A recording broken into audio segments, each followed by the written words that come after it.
obrigado, Marlon. O Marlon permanece conosco. Ele vai participar do primeiro painel de hoje, que vamos completar os participantes dele agora. Esse painel vai examinar o uso terrestre do biodiesel e os participantes refletem as diversas possibilidades de uso desse biocombustível. Vamos começar chamando para compor o painel o diretor-presidente da Associação Nacional dos Transportadores Ferroviários, a ANTF, Davi Barreto. Por favor, Davi.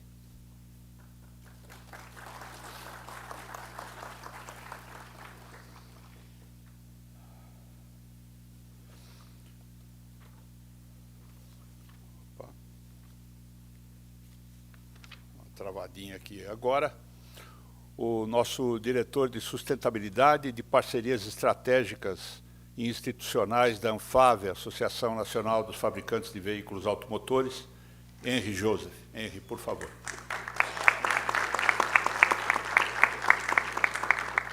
Agora, o diretor da Associação Brasileira da Indústria de Autopeças, o Sidpeças, Gabor Dick, por favor. Consultor da Associação dos Produtores de Biocombustíveis do Brasil, a Aprobio, Antônio Carlos Ventili Marques. Estava prevista a participação da Vaneide Lopes, que é da Binatural. Infelizmente, ela teve um imprevisto hoje de manhã e não será possível ela participar aqui conosco. Para moderar esse painel, vamos chamar o consultor técnico da Abiov, que é o Vicente Pimenta. Vicente, por favor. Paulo.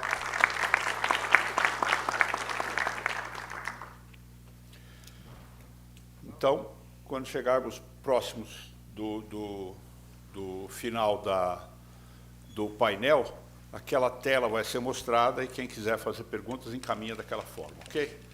Vicente, você fica à vontade, pode fazer daí, daqui, como você quiser. Tá?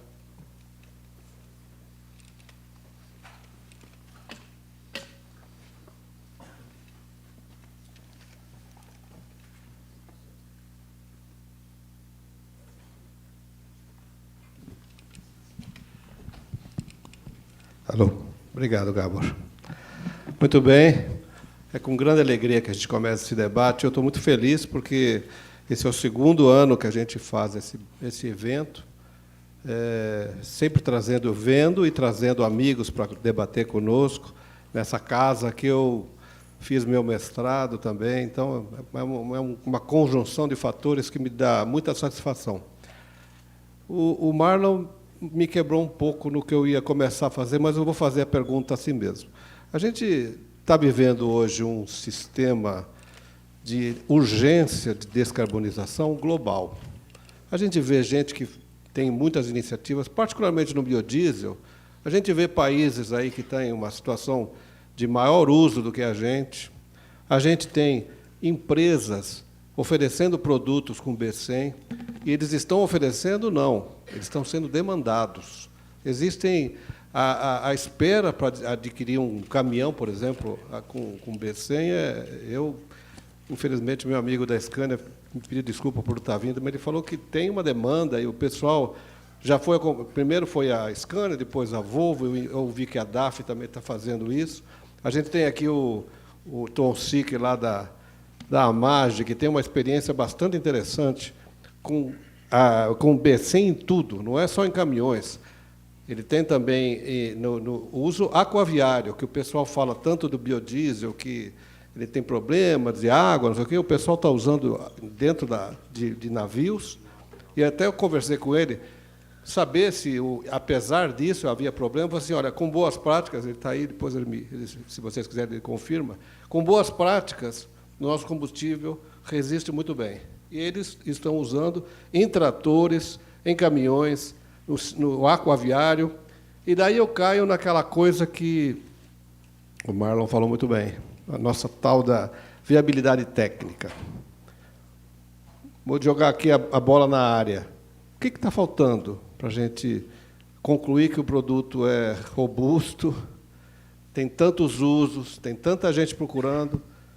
Alguém se dispõe a responder? Eu não vou mandar essa pergunta para ninguém. O que vocês têm a me falar? Alguém quer iniciar esse debate conversando sobre isso?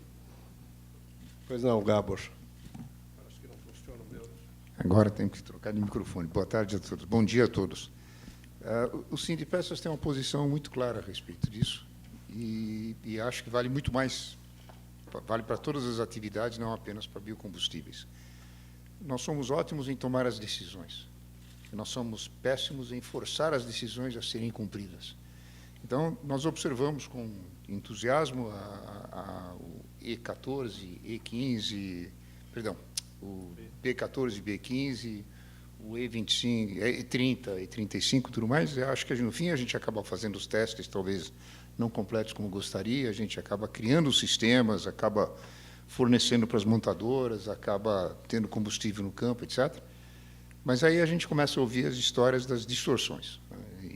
E é o que mais temos ouvido falar. Agora não há mais uma preocupação com a qualidade do biodiesel. Portanto, se for utilizado adequadamente, achamos ótimo e consistente. Mas quando a gente verifica que existe empresa fornecendo software para burlar o sistema de controle do Arla, que existe a utilização de ureia agrícola no lugar do Arla porque é mais barato e não atende emissões, mas atende a utilização do sistema. Quando a gente verifica que a gente vai para o 15%, depois volta por razões, quaisquer que sejam, para 14%, em termos de conteúdo de biodiesel. Quando a gente verifica no campo que, independentemente dos 14% e 15%, os ensaios publicados pela Agência Nacional do Petróleo mostram que alguma coisa como quase 30% das fiscalizações acabam encontrando autuações, acabam encontrando parâmetros fora de controle. 30% em todos os níveis, do produtor de biodiesel ao ponto de abastecimento, ao ponto de armazenamento, etc. A gente fica com a opinião de que o que falta não é estabelecer as regras, o que falta é cumprir as regras que nós mesmos estabelecemos e assegurar que eles sejam praticados. E essa é a grande preocupação. Somos perfeitamente capazes de desenvolver todos os sistemas, temos uma visão agnóstica, favorecemos todas as alternativas para acertar o meio ambiente em que nós vivemos, mas precisamos fazer com que as regras, as leis sejam publicadas, sejam praticadas. Quem não praticar seja considerado numa condição ilegal e seja forçado a cumpri-las e seja penalizado.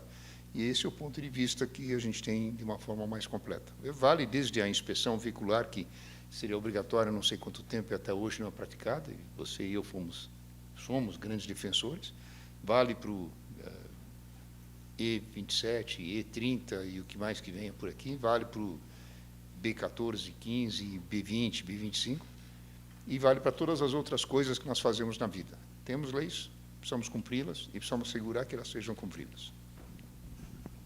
Alguém quer complementar? Você quer complementar? Senão eu pergunto outra coisa. O Ventile. O Ventile é engenheiro químico. É uma lacuna na minha formação. Eu gostaria que você falasse um pouco, Ventile, sobre a especificação do biodiesel, já que, a despeito de ter tantos usos, e a gente hoje não fala tanto de qualidade, a gente tem uma especificação bastante robusta. Você poderia complementar alguma coisa? Sim, boa tarde. Agradecer a Bióvio parabenizar a Bióvio pelo evento, agradecer o convite. Tá? Então, realmente, falando também aqui pelos produtores, né, de biodiesel, a visão dos produtores de biodiesel, a especificação do biodiesel ela vem avançando nesses 20 anos de programa. Temos a especificação que está entre é a melhor do mundo, se não for a melhor do mundo, é uma das melhores em todos os aspectos. Há mercados que já têm a liberação de B20, havia uma preocupação antigamente com relação até aos sistemas de pós-tratamento, de durabilidade. Com a nova especificação, isso já é para ser um ponto equilibrado, não tem a questão de contaminação. Existe no mercado, como o Gabor comentou aqui, outras fontes de contaminação que podem comprometer a durabilidade desses sistemas, que precisam ser também avaliadas e controladas. Né?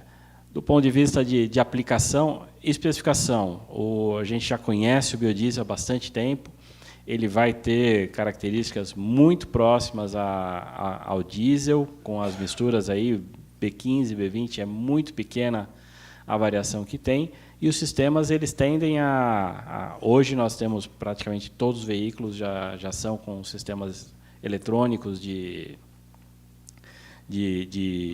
gestão dos motores, e acreditamos que eles vão compensar, né, essas pequenas variações, porque as variações que teremos na própria especificação do diesel é muito maior do que a diferença que teremos aqui de B15 para B20 e B25. Tá? Fazendo um outro paralelo também de histórico, que além da formação de engenheiro químico, trabalhei bastante tempo na Bosch, um fabricante de sistemas. Né? Na época que eu trabalhava na Bosch, ainda não estavam começando os sistemas eletrônicos como o Rail para o Euro 3, e antigamente todas as bombas elas eram mecânicas. Então, da mesma forma que muitos talvez aqui nem participaram desse mercado do ciclo Otto dos veículos a carburadores. Com o advento dos sistemas eletrônicos de injeção, também para o ciclo Otto, foi o que viabilizou você ter sistemas de gerenciamento e os motores flex. Então, nesse caso aí sim, com alguma variação de configuração mecânica dos motores, né, que você tinha motores álcool, tinha motores a gasolina, e eles tinham características construtivas diferentes, e o flex fez uma parte intermediária, e é o que nós temos hoje aí como maior parte do mercado. Do que se comentou sobre B100, o que a gente teve de informações até agora, de notícias, é que são pequenos ajustes nas unidades de gerenciamento desses motores. Então, não há a princípio, a gente não desconhece uma diferença na construção específica dos motores, mas uma parte de gerenciamento, que entre o B15 e o B25, né, acredita-se que os sistemas conseguirão compensar pequenas variações de comportamento das misturas na queima, como compensa variações de características do diesel, seja um diesel produzido numa refinaria lá no Rio Grande do Sul ou numa refinaria lá no Nordeste. Então, esses combustíveis têm pequenas diferenças, e a gente entende que os sistemas conseguem compensar essas variações e manter os níveis de emissões. Então, a gente acredita que tem condições, mesmo não sendo exatamente a mesma molécula, né, como muitos falam, demanda aí um cuidado, como todo combustível merece ter na cadeia logística, para que ele chegue com a qualidade que ele saiu das usinas, e você ter uma aplicação aí no Brasil sem problemas. E o biodiesel hoje ele é a alternativa energética para o ciclo diesel de menor custo entre todas as outras que foram discutidas aqui. Excelentes alternativas, mas em termos de custo, né, custo-benefício, o biodiesel ele com certeza será a melhor. É a melhor em termos de custo-benefício. Obrigado, Ventili. Deixa eu mudar um pouquinho o assunto, Davi, né? Davi, conta um pouquinho para a gente como é que está a parte. Está funcionando, tá? Veja como é que como está a situação da descarbonização no setor ferroviário. Muita gente aqui eu também. Temos pouca informação sobre o que existe e quais são os planos. Por favor. Ô Vicente, obrigado. Agradecer mais uma vez aqui o convite da Biov, na pessoa do André. Um prazer, né, falar de temas que são tão importantes para a gente no setor ferroviário, né? Agronegócio, transição energética, descarbonização. Essas são pautas fundamentais, né, para o nosso setor.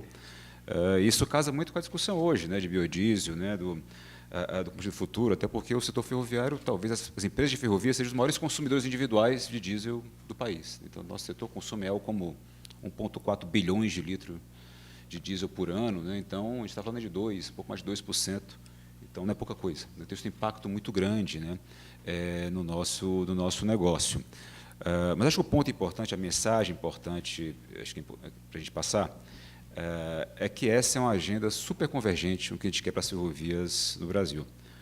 Primeiro, né, porque a gente acredita, né, que a agenda de descarbonização passa pelo aumento do transporte ferroviário. Por óbvio, né, o transporte ferrovia, assim como a hidrovia, um transporte de alta capacidade, uma composição de 120 vagões, tira 300 caminhões da estrada, então com ferrovia você tem um transporte mais barato, mais seguro, e até, com 80% menos emissões, né, do que o transporte rodoviário. Então, investir em ferrovia, investir em estabilidade, está no nosso DNA essa discussão, né, de redução de emissões, né, das diversas rotas, né, e políticas, né, que convergem para esse mesmo sentido. E não à toa, né, você pega todas as empresas de ferrovia hoje, têm agendas muito agressivas de redução de emissão. Então, por exemplo, a VLI, no último relatório publicado de estabilidade, eu falei que reduziu 7% das suas emissões e planeja reduzir 15% em 2030. Né? A Rumo, no mesmo relatório, fala que já emitiu um pouco mais de 11% e deve reduzir até 30% em 2030. A Vale quer reduzir até 33% em 2030, chegando em net zero em 2050. Então, essa é uma agenda inescapável, né, do nosso setor. E, para isso, tem que ter muito investimento. Desde investimentos, obviamente, na ampliação e modernização das malhas, né, para aumentar a velocidade comercial, para reduzir o consumo inerente, né, das nossas locomotivas, que já vem reduzindo ao longo do tempo. Né, nos últimos 20 anos, teve uma queda de 25% no consumo de combustível das nossas máquinas, em sistemas, enfim, inteligência embarcada, né, nas locomotivas. Né, mas, certamente, um ponto importante são as rotas tecnológicas, né, de combustíveis. E a discussão e pelo que está no país, né, em que isso é uma agenda importante, né, como no Brasil. A discussão, né, de biocombustíveis e biodiesel é inescapável do nosso setor. Né? Então, a gente acompanhou, né, o projeto de Combustível Futuro, apoiamos o projeto, a gente entende que isso é fundamental na estratégia das nossas empresas de reduzir ainda mais as suas emissões, seus compromissos de redução de emissão no longo prazo. Né? As nossas locomotivas hoje, né, elas estão homologadas para a B15, a gente está trabalhando para chegar no B16, no B17, no B18, no B20, quem sabe no B25, a gente vai seguir, a gente vai trabalhar nisso para adaptar o nosso sistema nessa nova realidade, né, de biocombustíveis no país que a gente acredita que é importante. Mas acho que o ponto que a gente também quer destacar, e gosta de destacar, né, é que esse avanço do setor tem que vir acompanhado, né, também do poder público.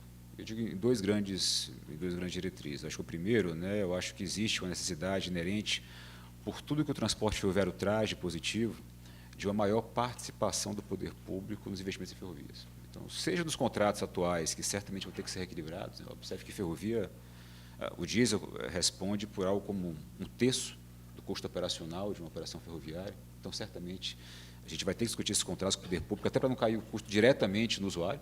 Então, o usuário vai pagar toda a conta desse aumento, né, desse aumento necessário, né, dos eventuais custos, né, dessa transição energética, e também para trabalhar junto com o governo com novas fontes de financiamento atreladas aos impactos positivos que as ferrovias têm no aspecto ambiental. Então, observe, até hoje as ferrovias de carga brasileira não são elegíveis ao Fundo Clima, né, que seria uma excelente alternativa de modernização de frota, de adaptação das nossas locomotivas, né, de tecnologias híbridas com novos combustíveis. Hoje você não consegue, né, financiar, né, o setor ferroviário de carga no Fundo Clima, por uma visão equivocada de que as ferrovias do Brasil deveriam ser eletrificadas, que não faz o menor sentido, né, no nosso país. Né. Então, a nossa malha ferroviária, a nossa vocação ferroviária de carga impede uma discussão de eletrificação que custaria dezenas de bilhões de dólares de investimento, né, ao país, um dinheiro que o recurso não tem. Então, é possível, sim, né, reduzir de forma drástica nossas emissões, de contribuir de forma decisiva, né, na agenda de transição climática mundial, com o sistema, né, que nós temos hoje, obviamente adaptados com biocombustíveis, com novas tecnologias.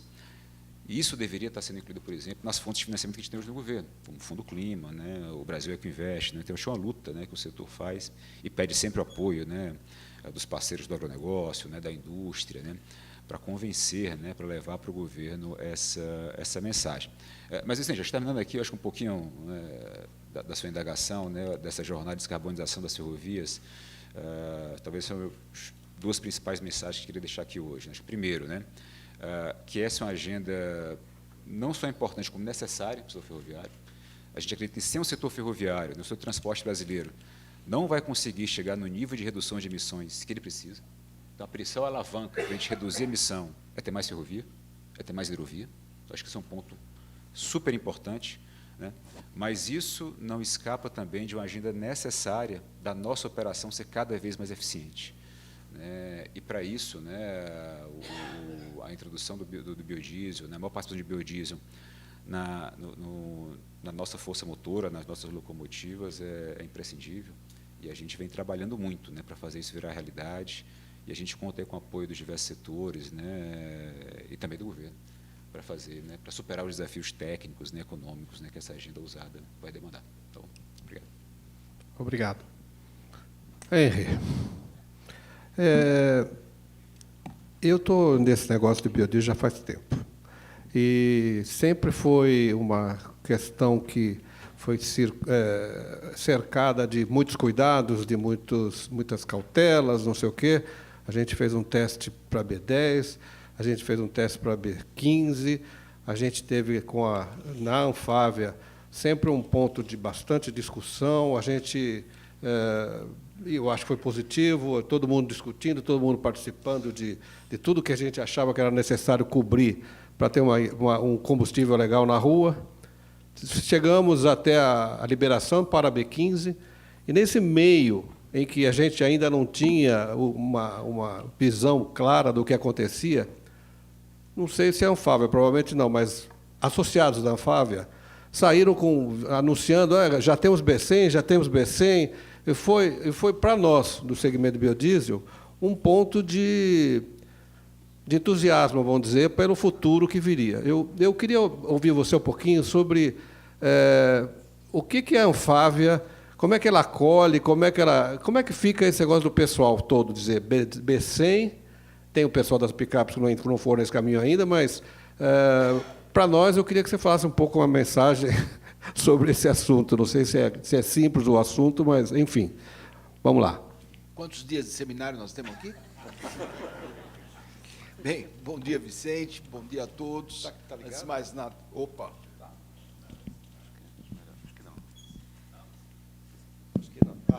Tá ligado? Tá. Bem, bom dia a todos.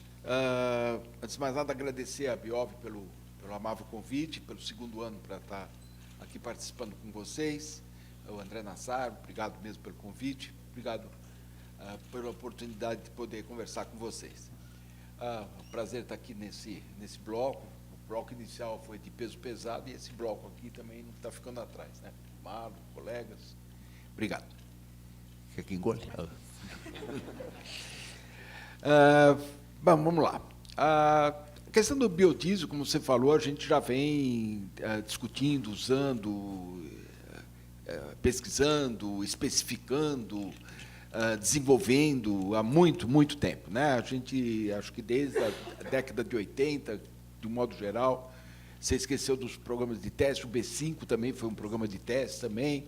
Enfim, a gente tem essa discussão, eu diria que é uma discussão saudável, é uma discussão que mostrou os caminhos que deveríamos trilhar, o que poderia ser feito, sempre com uma visão de que o combustível deveria entrar para a frota toda. Nós nunca discutimos a questão do biodiesel para uma frota específica, sempre foi discutido com uma visão de um combustível convencional para a frota existente, para uma frota que, para o país, é uma frota bastante delicada. A gente viu aqui o quanto o transporte rodoviário tem de impacto no transporte de pessoas e de carga. Então, vimos hoje nos dados da EPE também o quanto que isso significa. Então, sempre com cuidado de não colocar em risco essa frota que, para a economia do país, é uma frota bastante essencial. Com isso, nós sempre tivemos uma visão de que o combustível não poderia criar nenhum problema para os veículos, sempre deveria ser um combustível que, mesmo entrando como drop-in junto com o diesel, não deveria criar problemas. Começamos com volumes pequenos, fomos aumentando, e, ao mesmo tempo, fomos aprendendo o que precisava mudar na especificação do biodiesel. Eu acho, indo mais direto ao ponto, que essa vivência hoje já nos permite dizer que o biodiesel ou os biodiesels são combustíveis com particularidades, com especificidades, com cuidados próprios que precisam ser tomados. Foi mencionado aqui mesmo por você que para determinadas aplicações é revestido de um cuidado especial no tanqueamento do combustível, no manuseio do combustível, ou seja, ele tem que ser tratado com as suas peculiaridades. E isso significa que nem sempre o biodiesel vai estar com a mesma qualidade, com o mesmo processo em todo o país. E eu acho que isso tem sido aprendido. As últimas especificações da ANP já trazem dados também, cuidados com manuseio, com transporte, que vai além da qualidade do combustível na saída da produção, mostrando que precisamos aquela qualidade, aquilo que o combustível tem que ter, ele tem que ser mantido depois no mercado, aquilo tem que ser mantido também na sua vida, até a sua distribuição, até ser colocado finalmente no tanque de um combustível, de um tanque de um veículo. E isso eu acho que nós temos aprendido e estamos fazendo isso, estamos exercendo cada vez mais.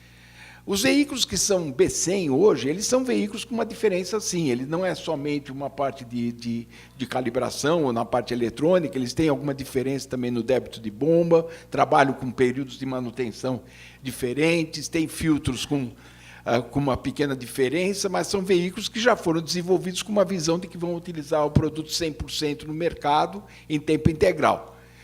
Temos dois associados nossos que já estão oferecendo esse produto em larga escala. Há, sim, uma expectativa de que também comerciais leves possam começar a ser ofertados. Normalmente, eles são destinados a frotistas que têm a sua produção própria de biodiesel, então isso facilita para o frotista, no caso do abastecimento, no controle da qualidade, no manuseio do produto.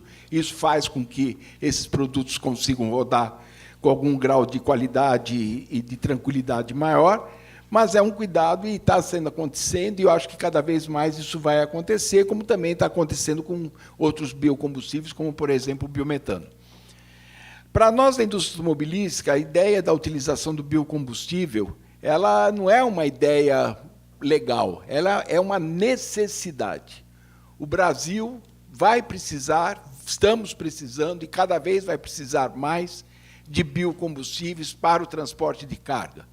Do mesmo modo que nas ferrovias é difícil a eletrificação, no transporte de carga, principalmente de média e longa distância, é difícil, às vezes até impossível, imaginarmos na eletrificação. E essa necessidade de termos uma alternativa de baixo impacto de carbono é uma situação que o Brasil está enfrentando, e acho que a questão do biocombustível se coloca com uma claridade muito grande na resposta a essa situação. Então, para nós da indústria automobilística, a visão de que temos que usar o biocombustível, ela é clara e nítida. A nossa discussão, como isso pode ser feito, quais são as necessidades que vêm e que permeiam essa discussão, de tal modo que o produto final não sofra, que o consumidor não tenha nenhuma aversão à utilização, que os grandes transportadores pensem na utilização disso com qualidade, é uma questão que, para nós, é fruto da necessidade de precisarmos desse biocombustível de norte ao sul do país. Quantas vezes a gente transmite a vocês preocupações que algumas transportadoras, algumas federações de transportadores, algumas situações onde que eles veem, nós não sabemos se é uma ideia antiga, uma visão antiga ou uma visão atual de problemas que eles estão reportando. A gente fica na dúvida se essas modificações que a especificação trouxeram já estão implementadas ou passam por aquilo que o Gábor falou, de uma falta de fiscalização que está abrindo espaço para que esse combustível, com a qualidade que se esperava, não está chegando onde deveria chegar, ou ainda temos que fazer alguma coisa adicional em cima daquilo que nós já temos hoje, para garantir que essa qualidade final seja respeitada. A qualidade da saída da produção do biodiesel ela tem que ser mantida até o ponto final da utilização. Se ele tem que ter uma qualidade a mais quando sai para ter uma reserva de qualidade que permita que, na utilização final, ele ainda atenda as características necessárias para não criar problema, é uma coisa que ainda precisamos, talvez, avaliar. Mas, no fundo, nós vamos precisar disso e vamos continuar trabalhando para que esse biocombustível seja introduzido de um modo bastante forte na nossa matriz.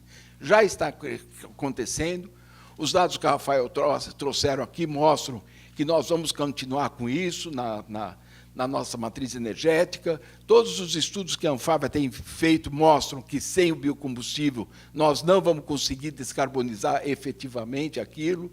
Esperamos que essas determinações de redução das emissões de carbono deixem de ser coisas voluntárias e passem a ser coisas mais claras, mais determinadas, que a gente saiba, cada setor, o que tem que fazer. Não adianta nós ficarmos fazendo um monte de coisa voluntariamente e, daqui a pouco, sentir que aquilo que nós fizemos foi aquém do necessário ou foi além do necessário. Nós precisamos ter regras claras que mostrem o quanto nós precisamos caminhar. E isso é uma coisa que, aqui no Brasil, nós temos o Plano Clima, nós temos vários, estamos falando do combustível do futuro. Eu acho que a grande qualidade do combustível do futuro foi citada, inclusive, aqui, de amarrar várias políticas públicas numa única visão. Eu acho que isso foi essencial. Mas, por enquanto, nós temos o caminho, precisamos definir onde que nós precisamos chegar. Nós queremos chegar, agora só falta dizer onde. Né? Então, para isso, acho que precisamos continuar conversando, discutindo e trazendo os dados e as soluções para a mesa para continuarmos avançando. É isso. Obrigado. Esse seu comentário me leva ao Marlon. Marlon, B16, 2026. Pode falar. Bom, pergunta... Tá, perfeito. Tá.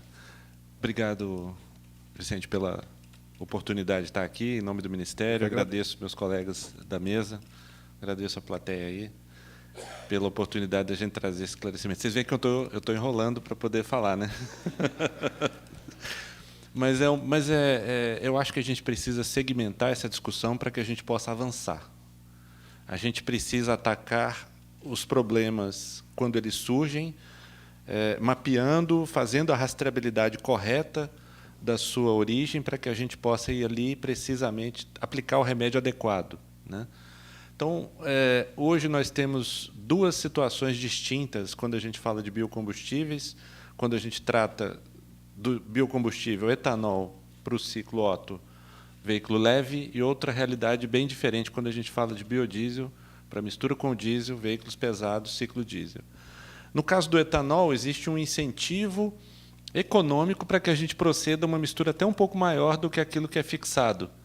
E quando a gente vai olhar consumo aparente, a gente vê uma variação ali que tende a usar um pouquinho mais daquilo que foi fixado como teor vigente no país. Então, se a gente pegar os dados do balanço energético, a gente vai ver teor vigente de 27, mas um teor aparente, quando a gente contrasta volume de anidro e volume de gasolina a gente vai ver um percentual um pouquinho maior do que esse. No biodiesel é o contrário, o incentivo é exatamente ao contrário.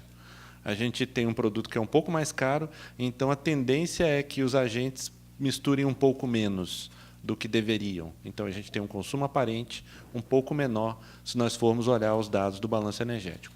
Se tudo for feito dentro da legalidade, se tudo for feito dentro daquilo que prevê o ordenamento, com as tolerâncias de instrumento que vão fazer a medição e a fiscalização, está tudo bem. Está todo mundo jogando a regra do jogo. O problema é quando a gente tem agentes que buscam não oferecer para o consumidor o combustível especificado. O problema, e aí nós temos o problema de uma natureza. O problema é quando a gente tem um usuário que faz mau uso do seu produto, que faz mau uso do seu veículo, que faz mau uso do seu equipamento, não cuida da procedência do combustível com o qual ele abastece esse equipamento. Quando ele faz um mau uso ao não fazer as manutenções programadas, adequadas, prescritas pelo fabricante, de acordo com cada uso. E aí a gente agrega mais um problema para o diesel, que é justamente a questão dos enormes números de vocações, de aplicações que o diesel tem, que um veículo diesel tem, que um equipamento diesel tem. E cada uma delas vai ter uma sequência diferente. É diferente de veículo leve. Veículo leve, você tem um manual do usuário, onde está prescrito o que deve ser feito de manutenção específica, é muito simples, você cumpre aquilo e você tem o seu equipamento hoje por 250 mil quilômetros, sem você precisar mexer no motor. Se você fizer exatamente o que o fabricante prescreve, você vai ter esse motor, esse veículo, por muito tempo. Agora, o diesel, cada aplicação tem um jeito diferente de fazer a melhor manutenção, o melhor uso. Então, é mais um ponto de atenção para a gente poder lembrar na hora de fazer testes. Fizemos testes em 2008, perdão. Não, foi 2005, o teste B5. Foi 2008. Fizemos o teste B5, se não me engano. Depois o teste B10, B15. Alguns fabricantes, inclusive, na época do teste do B15, que eu particularmente não acompanhei, embora tenha sido acompanhado no meu departamento pela coordenação de biodiesel à época, alguns fabricantes, alguns associados da Anfávia fizeram testes, inclusive, para B20, inclusive há até já uma sinalização de uso nesse sentido, até esse limite. A gente precisa ter em mente que aquilo que nós precisamos levar para a sociedade é a segurança do uso, como o Henry bem colocou.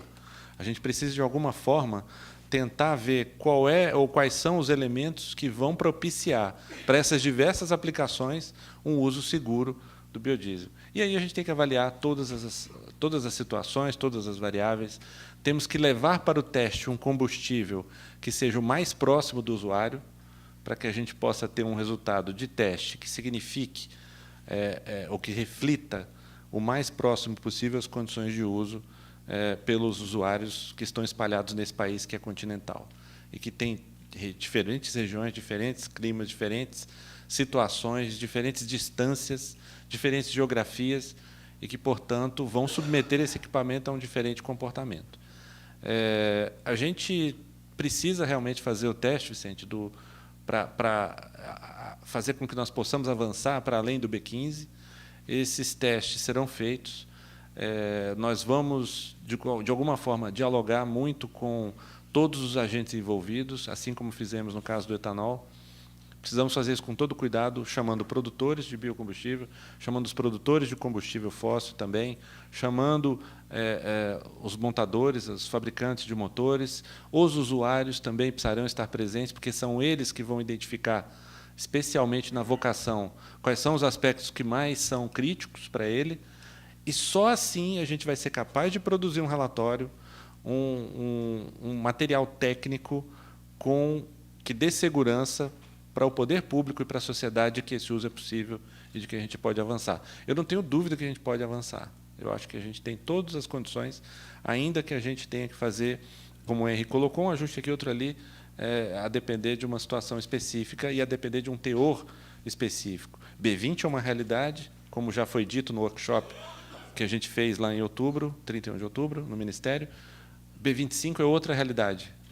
A gente precisa, de repente, segmentar para a gente poder avançar. Você entende que seriam duas etapas? Não, pelo que a gente obteve do workshop, houve um paralelismo muito importante, muito interessante, até com o que a gente obteve com o etanol. O perfil de testes necessários para viabilizar e para que a gente chegue na constatação da viabilidade técnica para até B20 é um conjunto mais simples de testes, e o conjunto de testes para um B25 será certamente mais amplo, mais detalhado e diferente desse do B20.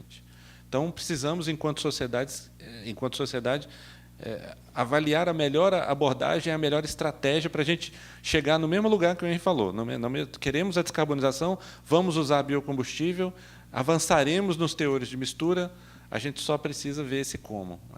E eu acho que é bastante provável que a gente possa caminhar com essa segmentação para poder ter esse resultado mais efetivo, o mais rápido possível. Estão chegando algumas perguntas aqui. Tem duas para o Marlon, acho que eu vou fazer as duas juntas, apesar que não são a mesma coisa.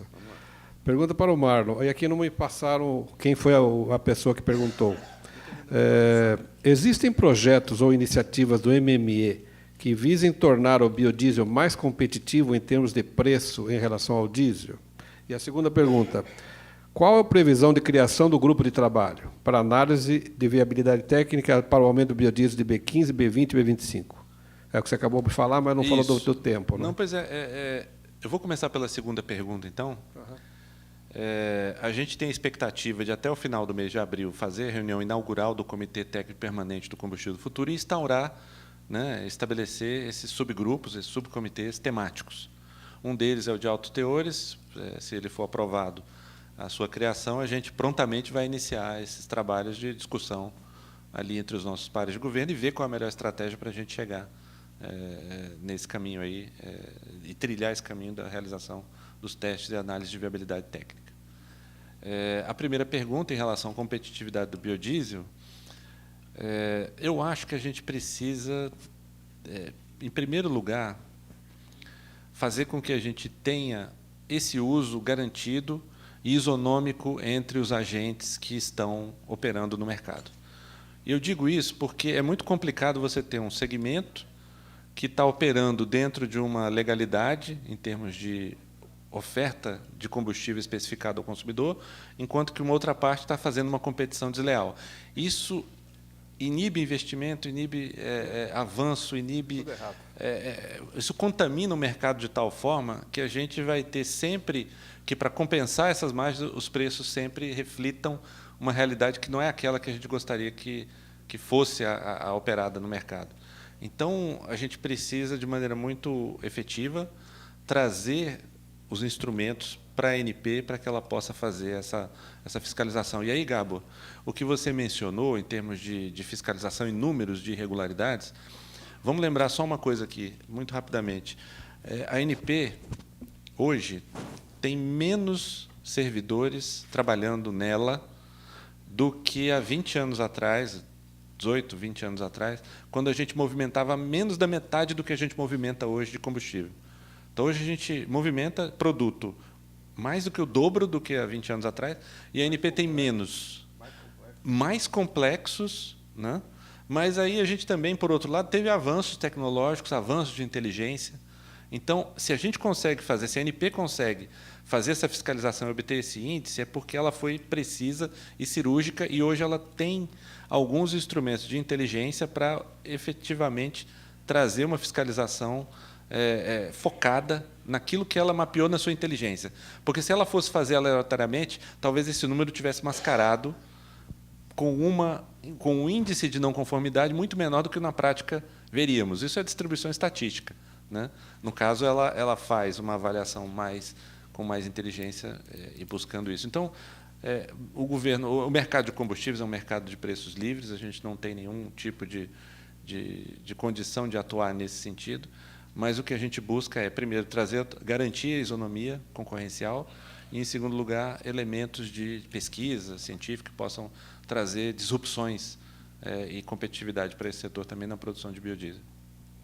Eu teria que terminar, mas o Henry quer fazer um comentário.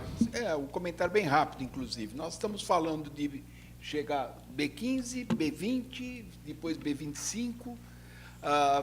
Perfeito, acho que o caminho pode ser esse mesmo, a gente tem essa visão também. O que eu acho que falta um pouco nessa conversa é esse B25 não precisaria ser somente biodiesel. Nós estamos falando de 25% de um biocombustível misturado ao próprio diesel. Onde que pode ser? A gente já começa com o próprio diesel verde, que eu não entendo aquele limite de 3%, não sei por que aquilo tem 3% de limite, não sei mesmo, mas que eu acho que poderia ser, sei lá, vamos supor 5%. Nós poderíamos falar do HVO, que tem outros. Aliás, hoje eu gostei muito da fala do André, quando falou do interesse da Biov também em complementar essa parte do diesel verde, da produção de oleaginosa para complementar isso. Eu acho fantástico essa parte da hidrogenação da oleaginosa. Fantástico, eu acho que é um caminho muito legal, porque o resultado a gente já conhece, até de experiência no exterior, do ponto de vista técnico, são fantásticos. Mas eu acho que o aumento, se a gente ficar pensando num aumento, numa coisa que a gente já sabe que tem algumas limitações, pode ser que cerceie até essa possibilidade do aumento. Então, só com o meu comentário, talvez a gente precisaria abrir um pouco mais a cabeça e pensar em outros tipos de biodiesel junto com o diesel, né? Acho que está contemplado no trabalho que você vai iniciar, não é isso, Marlon? Mas... Só uma observação em cima do que o Henry falou. Isso foi uma opção que foi feita dentro do Congresso Nacional, naquela legislação e naquilo que foi posto, que logrou um acordo dentro do parlamento que fez com que a aprovação do texto fosse da forma como foi. Então, da mesma forma, a gente pode amadurecer no futuro um consenso em cima disso que o Henry falou, e nada impede o legislador fazer a mudança necessária. Então, o ajuste ele vem ali, se for necessário, se for adequado para a sociedade. Mas, de certa forma, hoje o que está posto é isso. E, dentro do que está posto, a gente vai fasear dessa forma. Eu queria agradecer a todos, viu? Foi um excelente debate. Eu gostaria de ter explorado mais cada um. O tempo fica perseguindo a gente. Eu queria pedir uma salva de palmas para o pessoal aí. E vamos que vamos.